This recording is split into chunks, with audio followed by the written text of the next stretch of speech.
Scotland தேசத்தில் ஒரு சின்ன பாதிரியார் ஒருத்தர் இருந்தார். ஸோ அவரோட வருமானம் ரொம்ப சின்னது. தன்னோட வருமானம் ரொம்ப சின்னதாக இருந்தாலும் அதை சிறுக சிறுக சின்ன சின்னதாக சேர்த்து ஒரு அழகான ஒரு ஆலயத்தை கட்டினார். அந்த ஆலயம் கட்டினது மட்டும் இல்லாமல் அந்த ஆலயத்துக்கு தேவையான மேஜை, நாற்காலி, இது மாதிரி உள்ள சின்ன சின்ன விஷயங்களையும் வாங்கி போட்டார். அப்புறம் பார்த்தாரு. ஸோ அப்புறம் அந்த ஆராதனைக்கு முக்கியமானது என்னது? ஸோ நமக்கு பியானோ, அந்த அந்த பெரிய பெரிய ஆலயத்தில், அந்த யூஎஸ், அந்த ஸ்காட்லாந்து தேசத்துலலாம் வந்து பார்த்திங்கன்னா கீபோர்டு கிடையாது, எல்லாமே வந்து இதுதான், பியானோ தான் இருக்கும்.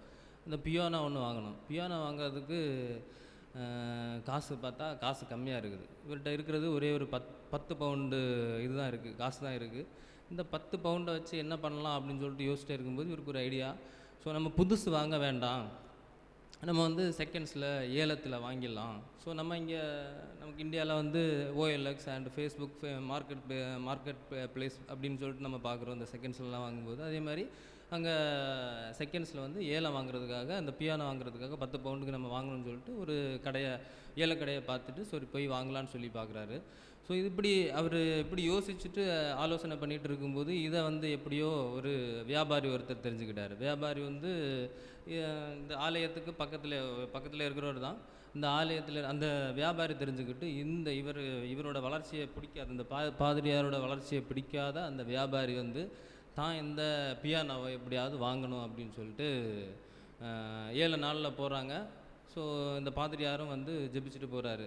ஆண்டவரே, எனக்கு இந்த 10 பவுண்டு தான் இருக்குது, இந்த 10 பவுண்டில் வேறு எந்த செலவும் இல்லாமல் இந்த 10 பவுண்டுக்குள்ளே நான் அதை வாங்கிட்டு வரணும், நீங்கள் மட்டும்தான் இதுக்கு ஆசீர்வாதமாக இருங்க, கிருபையாக இருங்க அப்படின்னு சொல்லிட்டு ஜெபிச்சுட்டு இந்த பாதிரியார் போவார். ஸோ அந்த ஏலக்கடைக்கு போயிட்டு ஏலம் போடுவாங்க. ஸ்டார்டிங்லேயே 3 பவுண்டு, 4 பவுண்டு, 5 பவுண்டு அப்படின்னு சொல்லிட்டு ஏலம் ஆரம்பிப்பாங்க. கடைசியாக 9 பவுண்டு வரைக்கும் போகும். கடைசியாக அந்த பாதிரியார் வந்து 10 பவுண்டு அப்படின்னு சொல்லிட்டு முடிப்பார். ஸோ அதுக்கு மேலே யாரும் கேட்க மாட்டாங்க, அப்படியே அமைதியாக இருப்பாங்க. ஸோ ஒன்று ஏலக்காரரும் ஒரு தரம், 2 தரம் அப்படின்னு சொல்லிட்டு 3 தரம் அப்படின்னு சொல்லிட்டு கூப்பிட போகும்போது இந்த வியாபாரி வந்து 11 பவுண்டு அப்படின்னு சொல்லிட்டு அந்த ஏலத்தை முடிச்சிடுவார். ஸோ இவருக்கு அப்படியே சரி, நமக்கு இந்த பியானோ கிடைக்கல அப்படின்னு சொல்லிட்டு வருத்தமாக வீட்டுக்கு போவார். வீட்டுக்கு போகும்போது வீட்டுக்கு பக்கத்தில்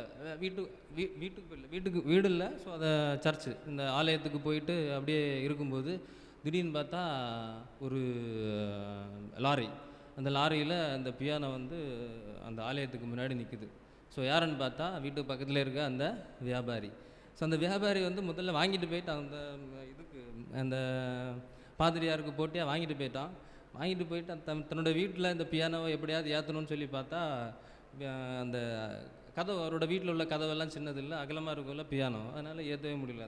நல்லா பார்த்தாரு, அப்படி இப்படின்னு பார்த்தாரு. கடைசியாக பார்த்து, நீங்கள் தான் இந்த பியானோ வாங்குறதுக்கு ரொம்ப ஆசையாக இருந்தீங்க அப்படின்னு சொல்லிட்டு ஆலயத்திலே கொண்டு கொடுத்துருவார்.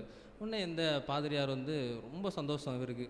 ஸோ நான் நினச்ச அந்த பியானோ வந்து வாங்கிட்டேன். ஸோ ஏசப்பா கிட்ட ப்ரேயர் பண்ணுவார். ஸோ நான் 10 பவுன் கொடுத்து இந்த பியானோ அங்கேருந்து நான் ஏலம் பிடிச்சி கொண்டு வந்தாலுமே திரும்ப நான் அங்கேருந்து ஏற்றிட்டு வரணுன்னாக்க லாரியில் ஏற்றிட்டு வரணும், அதுக்கு என்கிட்ட காசு இல்லை. ஸோ அதுக்கு தேவன் வந்து ஆயத்தமாக அந்த வியாபாரியை வச்சுருந்தார் அப்படின்னு சொல்லிட்டு ஏசப்பாவுக்கு நன்றி சொல்லுவார். ஸோ இதற்கு ஆதாரமான வசனம் வந்து பார்த்திங்கன்னா சங்கீதம் 121 அதிகாரம் 1-2. எனக்கு ஒத்தாசை வரும் பர்வதங்களுக்கு நேராக என் கண்களை ஏறெடுக்கிறேன், வானத்தையும் பூமியையும் உண்டாக்கின கர்த்தரிடத்திலிருந்து எனக்கு ஒத்தாசை வரும். அருமையானவர்களே, நமக்கும் அப்படி தான். நமக்கு ஒரு விஷயம் நடக்கலை, இது சாத்தியமா அப்படின்னு சொல்லிட்டு நம்ம ஒரு சில விஷயங்கள் நினச்சிட்டு இருக்கலாம். ஆனாலும் ஏற்ற காலத்தில் தேவன் தமது ஒத்தாசை அனுப்பி அந்த காரியத்தை வாக்கிய பண்ணுவார். நாமும் விசுவாசத்தோடு காத்திருப்போம். ஆமேன்.